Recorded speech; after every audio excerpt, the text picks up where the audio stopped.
disse o seguinte: será que tenho do que me libertar? É uma pergunta. Será que eu e você, nós temos que nos libertar de alguma coisa? Obrigado. Será que isso cabe a nós? Será que os pastores que temos na terra, será que precisa se libertar de alguma coisa? Ou já estão todos salvos? Será que o Senhor já escolheu alguns, já colocou uma etiquetinha de patrimonial ali, e a pessoa já está salva, nós sabemos? Então essa mensagem vai tratar nisso. E às vezes alguém pode dizer: eu não tenho vícios, eu não falo palavrões, eu não mato, eu não roubo, eu sou uma pessoa boa, eu faço tudo certinho. Será que nós fazemos tudo certinho? Será? E aí, então, será que tenho que me libertar de alguma coisa? E como texto base, eu quero ler com você, nós vamos usar bastante a Bíblia hoje, né? Eu quero que você abra no livro de Gênesis, no capítulo de número 1, no versículo 26 e no versículo 27. Algumas coisas nós precisamos, olha, como eu estou ministrando a mensagem, não quer dizer que essa mensagem é para todas as pessoas. No caminhar com Cristo, no caminho ao Senhor, tem pessoas que estão realmente mais empenhadas do que as outras. Eu não estou tratando aqui todos no mesmo cestinho. Eu não estou dizendo que existe pessoas que todos que estão aqui estão no mesmo nível, não é isso. Não estou colocando o mesmo cestinho, mas estou querendo dizer que em algum lugar neste caminho nós estamos, um mais à frente. Porque eu me converti há 20 anos atrás, eu estou mais à frente. Não, talvez esse seja o último, por causa das suas atitudes, por causa do seu relacionamento com Deus, por causa da sua intimidade com o Senhor. Talvez os 20 anos você ainda continua sendo um bebezinho. E aquele que entrou hoje por causa da sua sede, por causa da sua obstinação, por causa do desejo, ele já mudou a sua vida e está no lugar que aquele de 20 anos deveria estar. Então não estou aqui colocando todos numa posição de igualdade.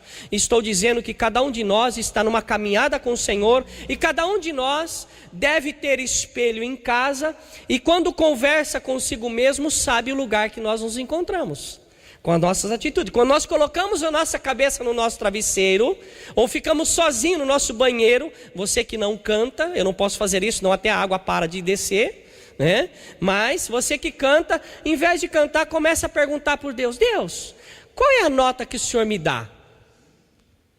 E aí vamos esperar o que Deus fala da nota que Ele nos dá, do nosso envolvimento com Ele. Seria interessante. Já imaginou se num dia nós vamos ser aprovados ou reprovados? É ou não é? Diante do trono de Deus, a gente vai passar para o céu ou vai descer para o inferno. E aí nós vamos ter uma nota nessa aprovação. Vamos ser aprovados ou reprovados? Que tal nós começarmos hoje a pedir a Deus o status, a posição que eu me encontro, não em relação a uma outra pessoa, porque em relação ao novo convertido eu estou muito à frente deles, mas eu não devo me comparar com alguém que está atrás de mim, mas me comparar com aquele que está acima de todos. Aí nós vamos ver onde nós estamos. Texto base, Gênesis capítulo 1, versículo 26 e 27. E disse Deus estava conversando com alguém ali, hein? Façamos o homem à nossa imagem, conforme a nossa semelhança, e domine sobre os peixes do mar e sobre as aves dos céus. E sobre... Eu acho que eu errei alguma coisa aí. Estou olhando, vendo gente olhar do lado, tá certo aí? Tá certo? Gênesis 1, 26. E disse Deus: façamos o homem à nossa imagem, conforme a nossa semelhança, e domine sobre os peixes do mar, e sobre as aves dos céus, e sobre o gado, e sobre toda a terra, e sobre todo réptil que se move sobre a terra. E criou Deus o homem à sua imagem, a imagem de Deus o criou, homem e mulher o criou. Uma coisa que eu queria pontuar, que não faz parte da ministração, é que Deus, quando falou que o homem ia dominar sobre algumas coisas, Ele não incluiu o seu semelhante, ele não incluiu uma outra pessoa. Isso quer dizer que eu não devo ter domínio sobre você. Marido dominar mulher, mulher dominar marido e assim por diante. Pessoas não dominam pessoas. Se você ler aqui, ele deveria dominar sobre o gado, quer dizer, sobre os animais, e sobre toda a terra, e sobre todo o réptil, e tudo que se move sobre a terra. O homem deveria dominar então sobre os vegetais. Isso não está no texto da pregação, mas me veio aqui, talvez seja pertinente. Então os vegetais têm que estar sobre o domínio do homem, mas a folha da maconha domina o homem, o mato, o vegetal, dominando o homem. Era para ser o contrário. A cachaça, derivado da cana, o homem deveria dominar sobre ela, e não domina. A cocaína, a folha da coca, o homem deveria dominar, e hoje a coca está dominando. As drogas, pedras de crack, todas elas é derivado de plantas, e está dominando os homens. O homem está sendo vencido por aquilo que ele deveria dominar. Percebe como está havendo uma inversão daquilo que Deus colocou no princípio? Deus colocou um princípio e os homens, nós estamos invertendo isso. Pastor, o que eu devo fazer? Nós devemos ser uma lâmpada, devemos ser uma referência, uma luz para aqueles que estão perdidos. Devemos ser o sal que traz o tempero, que faz com que a pessoa se aproxime, e depois que comer o sal da tua vida, ela tenha necessidade de beber da água, que tem uma fonte que é inesgotável, chamada Jesus. E muitas pessoas, às vezes, por nos ver como crente, como intitulado cristão, às vezes as nossas atitudes têm colocado os outros que poderiam estar aqui para longe deste lugar.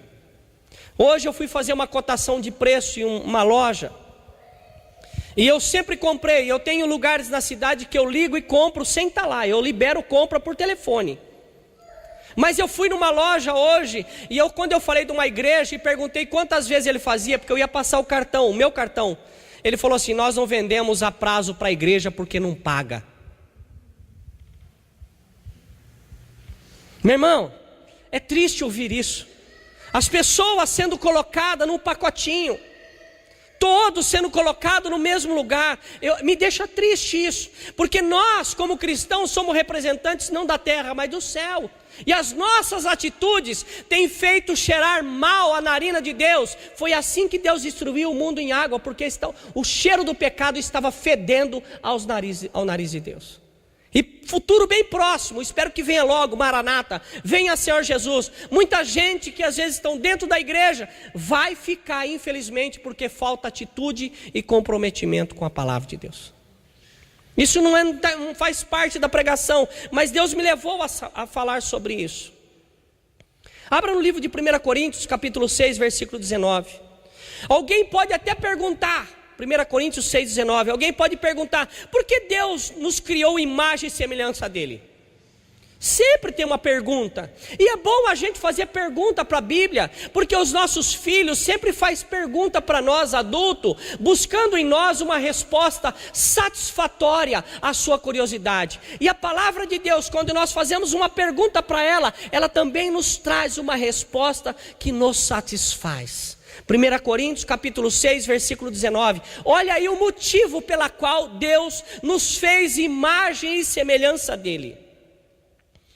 Diz assim: ou não sabeis que o vosso corpo é templo do Espírito Santo? Templo quer dizer casa, morada de Deus, morada do Espírito Santo, templo do Espírito Santo, e que habita em vós, proveniente, quer dizer, vindo de Deus, e que não sois de vós mesmo, sendo assim somos mordomos do nosso corpo.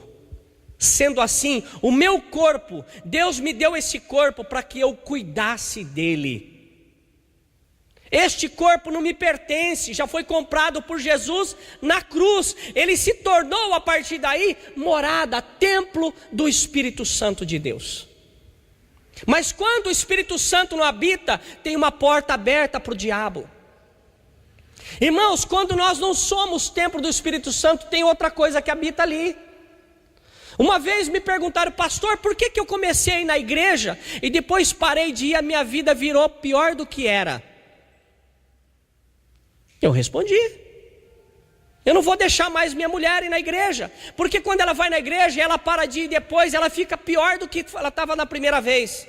Quando nós viemos à igreja e aceitamos Jesus, entregamos a nossa vida a Ele, talvez tenha um demônio, um espírito maligno sobre a pessoa. Quando há uma oração, uma entrega daquela vida a Jesus, aquele espírito, por causa da chegada da luz, aquele espírito é o espírito de escuridão. E quando chega o Espírito Santo de Deus, que é luz, aquele espírito de escuridão não vai prevalecer. Acendeu a luz nesse lugar, cadê a escuridão? Foi embora. A chegada do Espírito Santo faz com que o espírito da escuridão vá embora.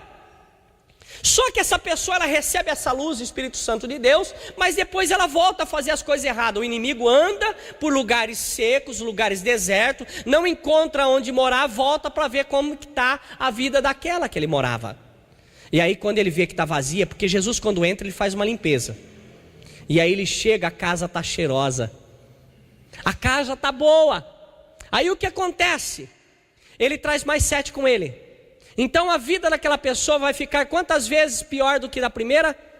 7. Ah, minha vida se tornou terrível. Por quê? Porque está liberta. E aí abriu a porta. O que eu aprendo com isso? Que eu tenho que cuidar desse corpo. Eu tenho que cuidar. Meu irmão, qual é o tempo que a gente tem? Se a gente não arrumar tempo, presta atenção no que eu vou te falar. Se nós não arrumarmos tempos para cuidar da nossa saúde, se nós não separar um tempinho para cuidar da nossa saúde, a gente vai ter que separar um tempão para cuidar da doença. É coisa básica, coisa simples. Meu irmão, eu vou falar um negócio para você que eu passei a fazer depois com o meu triglicérides, né? Eu digo meu porque foi culpa minha. Né? Eu errei. Então meu triglicérido foi para 497. Pronto, fiz o exame, já está lá embaixo de novo, mas continuo no mesmo ritmo. Comendo aquele arroz delicioso integral. Parece uma casca não sei do que. Bom, uma delícia.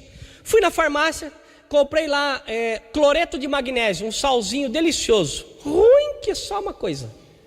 Se misturar aquilo num litro d'água, 2 litros d'água, aquilo fica amargo, que não sei o que. Eu não quero nada amargo. Minha vida já é doce. Pego uma colherinha, um cabinho de garfo, coloco ele no prato, jogo o feijão em cima, dou aquela mexidinha, não sinto sabor de nada. Ainda mais agora com o naninho do milho, menino de amor. E como que é uma beleza. E depois, isso não vai fazer uma coisa, um resultado agora, porque eu fiz muito tempo a coisa errada e agora quero libertar de uma vez só. Não, eu tenho que começar a fazer devagar. Então talvez seja uma dica de saúde para você cuidar do teu corpo, se de repente está aí, né? Já casou, fica meio largado, não é? Não faz isso não, né? E a pessoa que você conheceu, ela está aí dentro, você precisa procurar, às vezes precisa garimpar, mas está aí essa pessoa. Procura ela. Nós somos templo do Espírito Santo de Deus. Nosso corpo é casa do Senhor, casa de Deus. Temos cuidado dessa casa? Como tem sido cuidado? Nós temos pedido que o Espírito Santo ali, não vou vender uma vassoura para você, que não é o nosso foco aqui, a igreja não tem esse objetivo. Mas será que a gente tem passado uma vassoura espiritual na nossa vida? Todos os dias, como Deus vinha ali no jardim do Éden, né?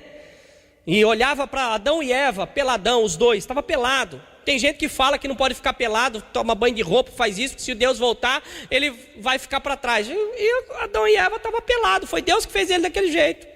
Só por causa do pecado colocou a roupa dele. Então Deus vinha ali, encontrava os dois, e aí, como que tá? Tinha um papo com eles, conversava com eles.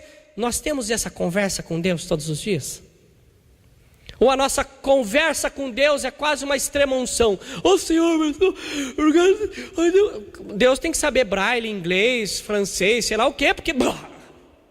E acorda de manhã não abala. Ô Senhor, o Senhor não me acordou antes, o ônibus passou. E já desesperado de novo. Deus não está tendo tempo, talvez.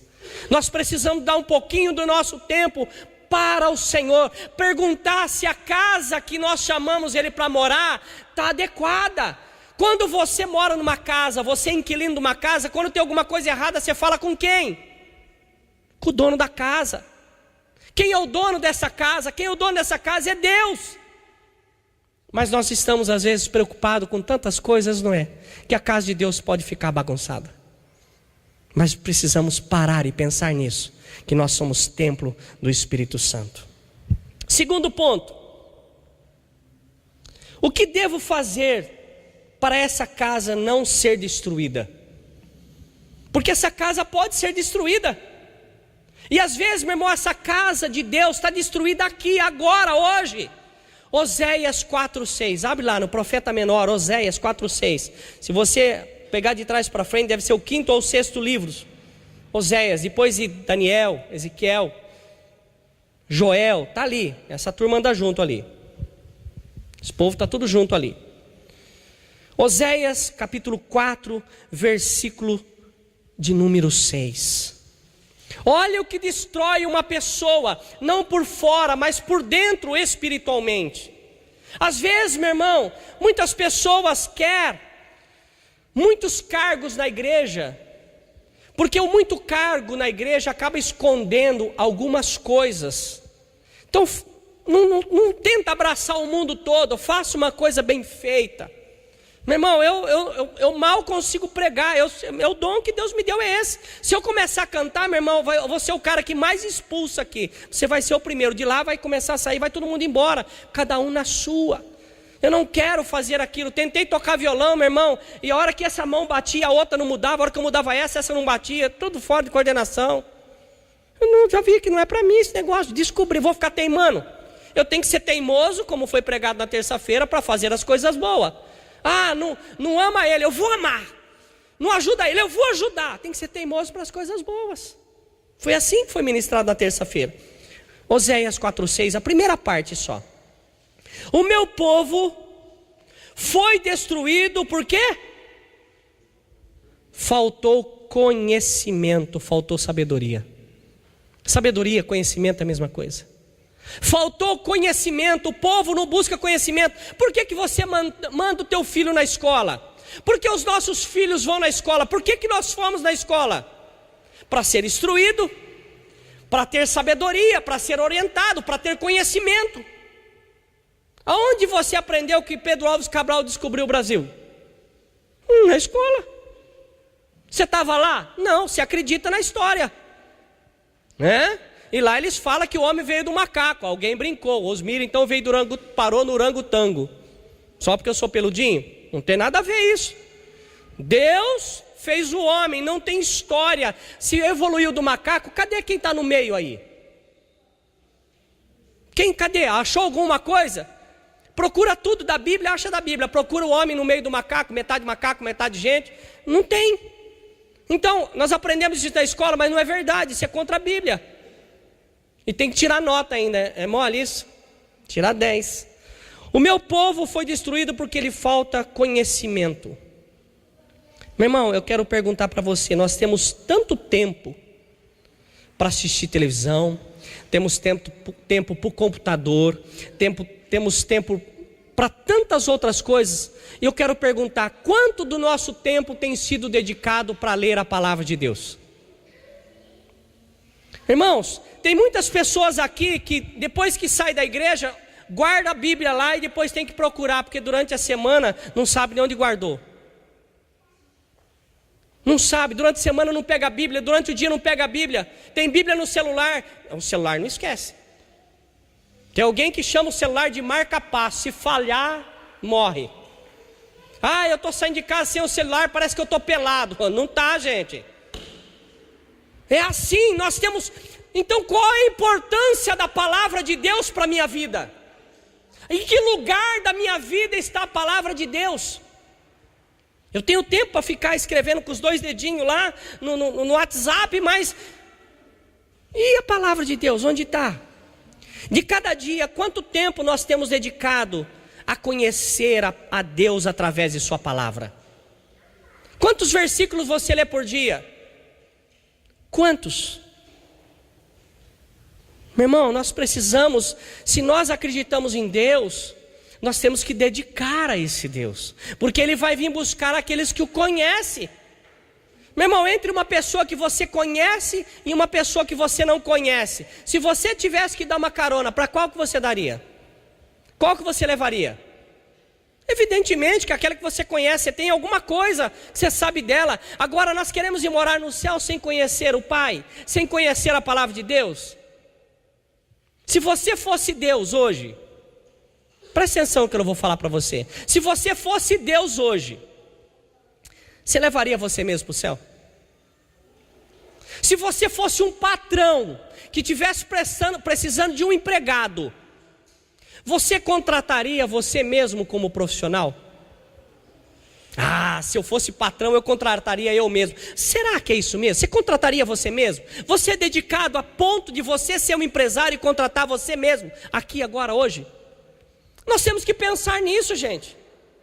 O tempo está passando, o relógio de Deus. Você sabe qual é o bem mais precioso de uma pessoa? O tempo. O lanche eu posso fazer outro, mas o tempo de ontem, esse eu não recupero mais. Ontem eu tinha 46 anos, não sei quantos dias, não sei quantas horas. Hoje aquele tempo não volto lá. Não tem uma máquina do tempo que me leva lá. Então há uma necessidade de eu me libertar de algumas coisas para começar a me dedicar mais a Deus. Como que eu vou chegar a Deus? Eu tenho intimidade com algumas pessoas de conversar. Às vezes quando eu preciso de alguma ajuda, eu ligo para as pessoas de influências. Me ajuda aqui com isso. Eles me ajudam, me dão um jeito, porque eu tenho conhecimento. E se eu não conhecesse, como que faz? Quem eu vou pedir ajuda? Se eu não conheço a Deus.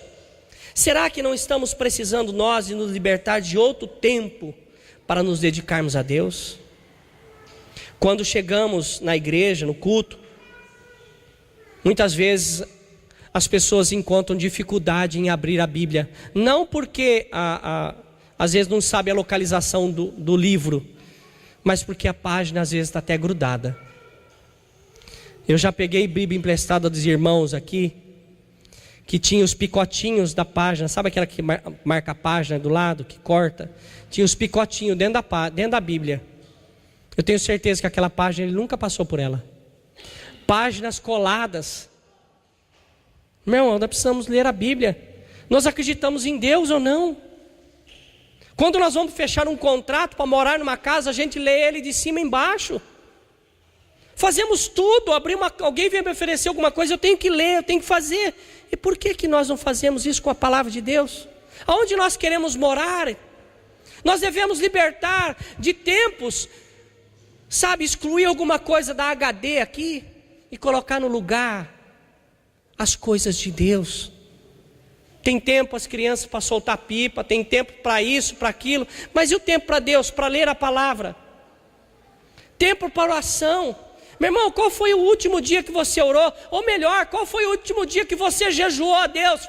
Falando para Deus: Deus, eu ofereço esse jejum ao Senhor em gratidão por aquilo que o Senhor me deu. Eu ofereço esse jejum ao Senhor para lhe pedir uma bênção nisso ou naquilo. Não faz. Precisamos começar a pensar nisso. É uma noite de libertação.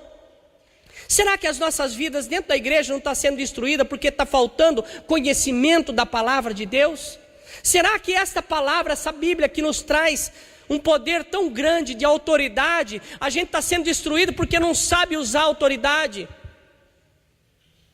Nós precisamos começar a usar essa autoridade da palavra. E o terceiro e último, às vezes queremos ser ricos, é ou não? Às vezes nós lutamos para construir coisas aqui nessa terra, como se nós fôssemos viver eternamente aqui nesse lugar. Mas Deus já disse: eu estou indo preparar-vos o lugar. Nós não vamos morar eternamente aqui. Eu lembro quando eu estava no banco, as pessoas, falecia o pai ou a mãe de alguém, no outro dia seguinte estava lá a família, o filho: não, eu primeiro, não, eu estou comigo o documento. E aquele empurra, eu quero ver quanto que tem aí. Falei: o que aconteceu? Meu pai morreu quando? Ontem. E os irmãos brigando ali já. Você sabe que 50% é comigo, né? Depois você divide o resto com os outros. Irmãos, o homem passou a vida inteira. Eu conheço essa história que eu estou falando para você, porque eu acompanhei o inventário dele. O homem passou a vida inteira, guardou 40 mil reais. A vida inteira guardando 40 mil reais. E os filhos, com certeza, em menos de um ano acabou com tudo. Nós vemos aqui, tem uma empresa muito grande, eu não posso falar nome que está sendo filmado, que os filhos eram ali, estavam junto com o pai. Quando o pai morreu, venderam a empresa, uma grande empresa aqui de Bauru. Os filhos acabou em pouco tempo com tudo aquilo que o pai tinha construído. Porque eu quero lembrar você, nós precisamos ensinar os nossos filhos a administrar as coisas financeiras. Você tem ensinado o teu filho a administrar financeiramente? Você dá 10 reais na mão dele e ajuda ele a administrar o dinheiro. Ajuda ele, filho, você vai na escola, está aqui 5 reais, você vai comprar o seu lanche, o refrigerante e você traz o troco. Ensinar que aquele dinheiro não é só para aquele dia. Um dia, o meu filho Samuel chegou na escola, ele deu 5 reais, não sei quanto foi dado para ele. A mulher perguntou para ele assim: e aí, garotinho, você quer o troco em bala? Ele falou: pode ser. Não soube administrar. Se a gente receber o pagamento e gastar no dia seguinte, no final do mês a gente vai estar pedindo dinheiro para alguém, vai ser um pedinte. Administre, ensine o teu filho como administrar financeiramente, para que ele não venha sofrer. Se ele fizer coisa errada, mas você fez a tua parte, você ensinou, você orientou. No dia que precisar, ele vai lembrar de todas as suas orientações. Porque se conselho fosse bom, não dava, vendia. Mas ensina, faz a tua parte. Ajude ele a administrar financeiramente, faz um cofrinho para ele. Aí teu filho vai falar: pai, tem uma moeda em cima da mesa, pode pegar? Pode. Pai, e esses 2 reais aqui? Esse não.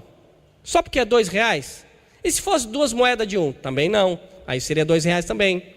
Administrar, ensinar isso para as crianças. Está faltando ensinar isso para as crianças. Ensinar com exemplo. Às vezes queremos ser rico. 1 Coríntios 15, 19. Lutamos para ser rico. Esse homem lutou, batalhou, guardou 40 mil reais a vida dele toda. Os filhos estavam sendo destruídos. Quando a gente pensa em ser rico, a gente tem que tomar muito cuidado, porque a palavra de Deus nos traz algumas orientações. 1 Coríntios, capítulo 15, versículo de número 19. Olha aí. Se esperarmos em Cristo só nesta vida, somos os mais abençoados dos homens. É isso que está escrito aí? Não, né? Se esperarmos em Cristo só nesta vida, somos os mais miseráveis de todos os homens. Meu irmão, campanha para pedir riqueza, nós temos que pedir bênção para Deus financeira. Mas antes de pedir a bênção financeira, eu tenho que estar preparado para cuidar dessas finanças. Eu conheço uma pessoa em Bauru, morava no bairro que eu morava, quando eu era solteiro, lá na Vila Falcão. Ele ganhou na loteria. Ganhou uma nota preta na loteria. Primeira coisa que ele fez foi sair do emprego dele. Segundo, se tiver parente aqui, levanta a mão, eu paro. Né? Já vi que alguém deu risada porque conhece a figura. E aí o que acontece? Ele saiu do emprego, comprou carro para o filho, para o papagaio, para o periquito, distribuiu dinheiro para todo mundo. Em menos de 3 anos, ele estava procurando emprego. Acabou com tudo. E o que adianta, meu irmão, dar um dinheiro tão grande na mão de quem não sabe usar? Vai se matar com dinheiro. Senhor, me dá um Camaro. Meu irmão, para que você quer um Camaro? Talvez você precise de uma casa que não tem, mas quer o Camaro. Por que você não pega então um camarão? É mais barato. E aí você pega aquele pituzão, delícia, gente, vai sair baratinho. Mas quer um negócio que você não tem. Uma casa, eu vi uma foto, uma casa toda caindo escorada de madeira. Não tem nada contra isso. Estava ali e um Camaro na garagem. Pode. Irmãos, tem coisa, se a gente pensar em ser rico somente nessa terra, a Bíblia está dizendo para mim que eu sou uma pessoa miserável. Eu tenho que ter bens aqui, mas Deus tem que estar no meu primeiro plano. Se você tiver que escolher Deus e o seu emprego, você vai ficar com quem? Aqueles homens que estão morrendo lá no islamismo, por causa do Islã, na hora de chegar falando assim, ou você nega Jesus, ou nós vamos cortar o seu pescoço. Ele falou assim, pode cortar, Deus vai me dar um novinho. Teria coragem de falar isso? Eu lembro um pai, uma gravação isso. O pai estava ali, o cara segurando ele por trás, com a faca no pescoço, falando para ela assim, falou para a criança assim, falou para ele, nega Jesus, ou eu vou matar você e o seu filho. O menino gritou, pai, não nega não, porque quando ele nos matar, nós vamos nos encontrar na glória. E disse assim, quando eu chegar lá, eu vou contar tudo para Deus. Irmãos, nós temos essa atitude de rejeitar ou de aceitar até a morte para não perder Jesus. Aonde está o nosso grau de santidade, o nosso grau de fé, de acreditar de fato em Jesus? Se você for chegar ali fora, misericórdia, e o seu carro não estiver mais ali, você vai olhar para Deus, eita Deus, estava na sua casa, você não cuidando do meu carro aqui fora. Será que vai ter gente assim? Lembra de Jó? Perdeu tudo, mas não perdeu a intimidade com Deus. Deus o restituiu duplamente. Tudo que ele tinha, Deus trouxe de volta. E lá no céu ele vai ter 10 filhos. 7 homens, 3 mulheres, que ficou com ele aqui, que nasceu. Mais as 7 e mais os 3 que vai estar lá no céu já. Vai estar lá, ele vai encontrar, não teve duplicidade aqui, mas lá ele vai ter as 2 famílias, os 20 filhos. Nós devemos entender isso. Aonde está a nossa fé? Ou nós somos um bule de pouca fé? Eu sei que em dados momentos, Jesus também chegou em dado momento e falou, Senhor, não sei se eu vou aguentar tudo isso. E fez uma oração a Deus. Graças a Deus, Deus não respondeu essa oração de Jesus. Porque Jesus falou assim, se possível, passe de mim esse cálice. Em outras palavras, eu não quero morrer não. Não vou aguentar isso aí. Aí daqui a pouco, Deus não respondeu a oração. Ele falou assim, mas peraí, não seja feita a minha vontade, mas seja a vontade do Senhor. Será que em algum momento a gente também está falando isso? Irmão, a gente é ser humano, tem as nossas limitações. Ficamos para baixo, acontecem as coisas, mas jamais negue a sua fé. Em Provérbios 8:11, é maravilhoso isso aqui, gente. Às vezes nós queremos riquezas, mas Deus tem algo que é muito mais valioso do que propriamente a riqueza. Em Provérbios capítulo 11, capítulo 8, versículo 11. Provérbios. É fantástico o Provérbios. Esses dias eu estou lendo ele. Na verdade eu leio sempre... Provérbios, olha como é interessante. Eu vou dar uma dica para você. Provérbios tem 31 provérbios, 31 capítulos. Se você for ler, dá um por dia. No dia 1 você leu 1, no dia 2, no dia 31 você leu 31. Então dá para você ler um por dia. É um provérbio de sabedoria, é muito bom. Eu tenho postado aí, algumas pessoas têm me criticado, mas eu não vim para agradar o homem, eu vim para fazer a vontade de Deus. Eu sei que eu vou tomar pedrada, Jesus foi crucificado, eu não sou melhor que ele, quem vai me salvar é ele, graças a Deus. Se eu dependesse de algumas pessoas aí, estava enroscado, ia ter que pagar propina.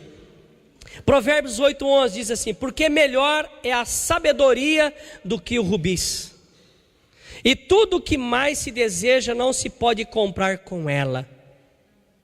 Por isso a palavra diz ainda, Tiago 1:5, e se algum de vós tem falta de sabedoria, o que tem que fazer? Peça a Deus, que a todos dá liberalmente, e não lança em rosto, e será dada. Irmãos, não tem nada mais valioso do que a sabedoria. A sabedoria é fantástico. A sabedoria é muito boa, sabe por quê? Porque você consegue olhar para uma situação e tirar dela algum proveito. Entre as portas de escolha, você com sabedoria, você vai escolher a melhor, você vai ter o resultado melhor. A gente vê quando Salomão pediu sabedoria a Deus, Deus falou assim, eu não posso te dar só sabedoria, eu vou te dar riqueza também. Porque atrás da sabedoria também vem as riquezas. Porque quando você vai fazer a escolha, você vai escolher realmente aquilo que vai ser bênção para a nossa vida.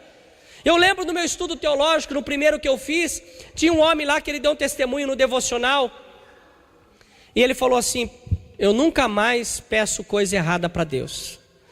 Eu não tinha carro, aí eu falei, fiz uma oração a Deus: Deus, eu queria que o Senhor me desse um carro, nem que você fosse velhinho, de vez em quando ir para a oficina, mas que o Senhor me desse um carro.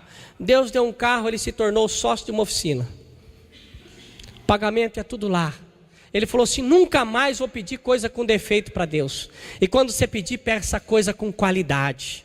Fala para Deus até a cor que você quer, porque Deus faz as coisas perfeitas. Talvez não chegue no meu tempo, talvez não chegue no seu tempo, na hora que eu quero, mas tenha certeza, a fé faz acontecer. A fé é a certeza das coisas que eu não posso ver ainda, mas eu sei que vai chegar.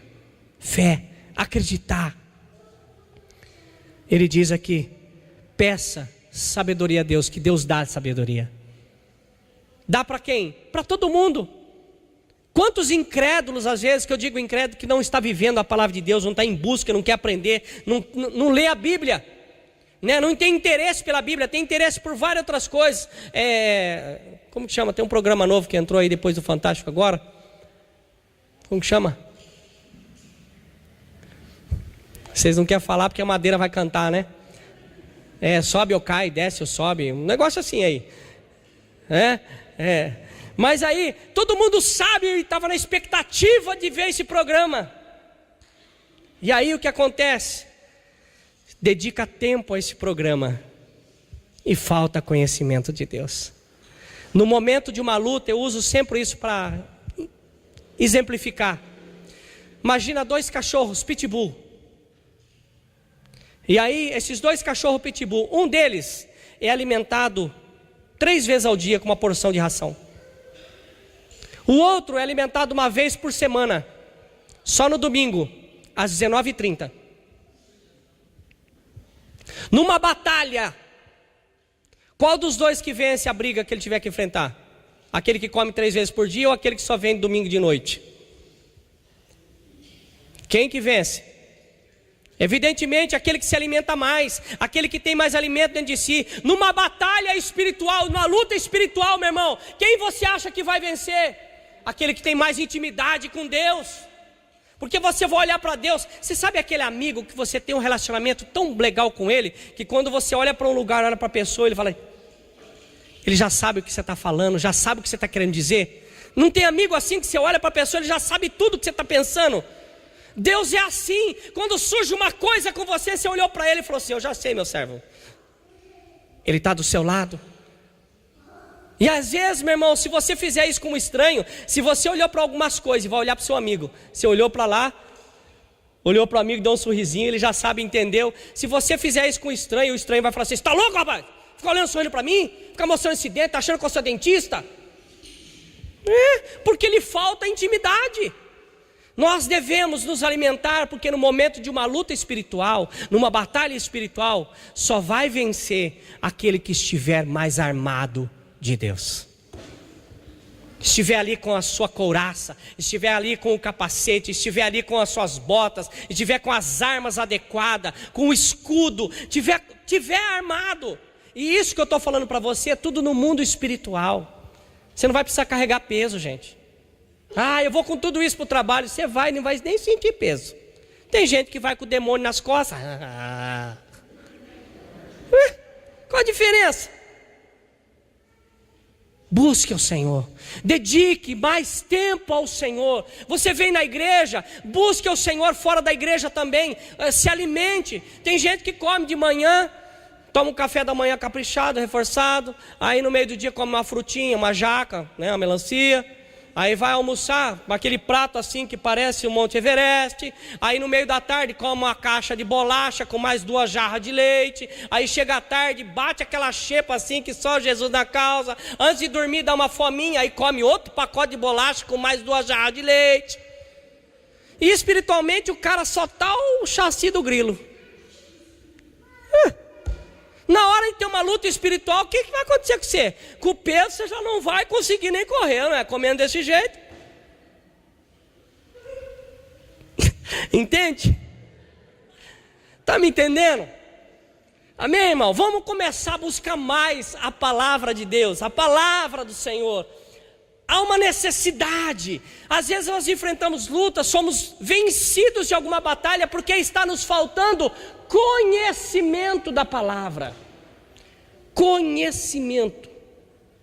Você conhece a palavra de Deus? Como chama o programa da TV? De que adianta ser uma pessoa rica sem sabedoria? Com certeza vai ficar pobre rapidinho. O exemplo que eu te dei. Você já deve ter ouvido falar de alguém que descabeçadamente perdeu tudo que tinha. Em jogos, por exemplo. O jogo já chama jogo de azar. E o cara vai lá, põe a casa, o relógio, a mulher, os filhos, põe tudo lá. A gente vê isso. Bingo, meu irmão. Eu jogar um bingo. Eu não jogo bingo, meu irmão. Eu não jogo jogo de azar. Se alguém vem vender bilhete para mim na rua, outro dia o cara, compra a copa. Eu falei, tá repreendido esse bicho. Não sei de jogo de azar, o nome já está falando, é azar. Ele está te vendendo no azar para você. Eu lembro uma vez, fui viajar com um vendedor lá em São Bernardo do Campos. E aí eu fui com ele, porque ele estava passando uma luta, dificuldade. Eu viajava com ele, viajava com o carro da empresa. E aí eu pagava os almoços para ele, comia menos para poder dividir com ele.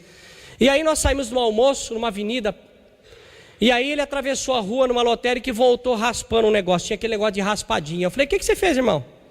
Eu fui ali arriscar minha sorte, comprei uma raspadinha, mas não deu nada. Eu falei, cadê o dinheiro? Vai lá, devolve, pega o dinheiro de volta. Ele, não pode. Eu falei, por que não pode? Você não ganhou? Porque eu já comprei. Então, e eu vim aqui para ajudar você, né? Você economizar na comida, você vai lá e dá R$2 de graça para esse papelzinho que você raspou e não deu nada. Jogo do azar. Já é azar o negócio.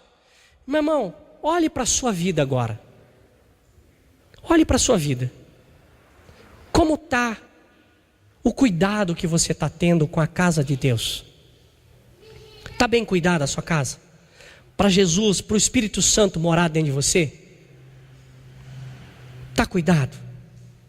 Quando alguém olha para você e fala assim, essa pessoa só pode ser cristão. Essas atitudes, né? Não pode ser de outra pessoa.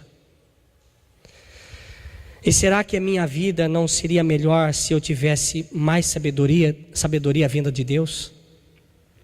Certamente, esse versículo que eu vou ler para você agora, que está no Salmos 127, 2, ele cai muito bem sobre as nossas vidas. Eu quero que você abra lá. Salmo 127, versículo 2. Nós estamos concluindo aqui. Salmo 127, versículo 2.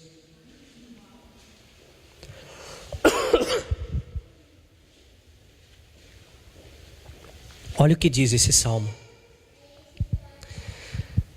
Inútil, não é você não, olha aqui que está escrito. Inútil vos será levantar de madrugada. Inútil vos será levantar de madrugada, dormir tarde, comer o pão de dores, pois assim dá Deus aos seus enquanto dormem. Não adianta, meu irmão, é inútil. A palavra de Deus está dizendo que é inútil eu levantar de madrugada e dormir tarde e comer o pão de dores, quer dizer, fazendo economia, pai, é inútil isso, porque quando você serve o Senhor, Ele vai cuidar de você até quando você dorme. Nós devemos confiar nesse Deus que tem essas promessas. Essas promessas não é para outra pessoa, é para mim, é para você. Eu quero que você saia daqui. Eu poderia fazer um apelo, venha aqui à frente. Aí as pessoas comovidas emocionalmente viriam aqui à frente. Oh Senhor, Aí chega lá fora, já mete o dedão ali naquele quina do negócio, já sai chamando o diabo já, dando uns palavrão de ânimo para ele. Vem cá, a casa é sua. Quando você tropeçar, cante o hino. Vou passando pela prova e dando glória a Deus. E aí vai. Ou se não, você fala em línguas. Salamassúria, tem que aprender, tem que ser batizado primeiro. Fala alguma coisa. Não permita que o inimigo coloque uma palavra na sua boca. Permita que a sua boca seja uma fonte de água viva O problema muitas vezes é até permitido por Deus vir sobre as nossas vidas, como permitiu sobre a vida de Jó, não com a mesma intensidade, mas é permitido para ver o nosso relacionamento com Deus. Deus quer ver se eu e você vale realmente a pena, de repente, dar aquilo que você está pedindo. Eu faço tanto pedido a Deus, Deus fala assim: você me pediu essa casa, né? Eu vou te dar porque eu te amo, mas eu quero a sua prova de amor comigo. Aí lá naquele semáforo, ele põe um doido passando do lado e bate no carro seu. Senhor, tudo acontece para o bem daquele que te ama, né, Deus? Você vai falar isso?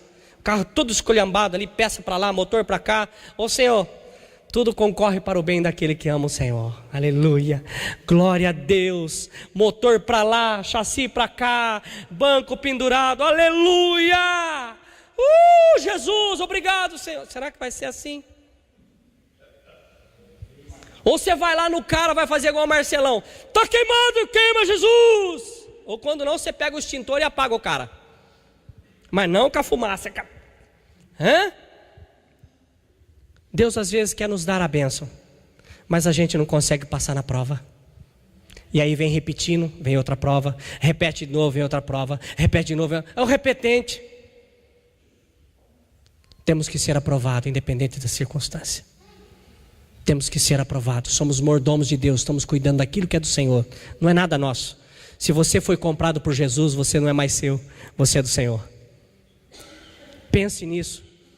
E se puder, tenha uma boa noite. Vamos colocar em pé.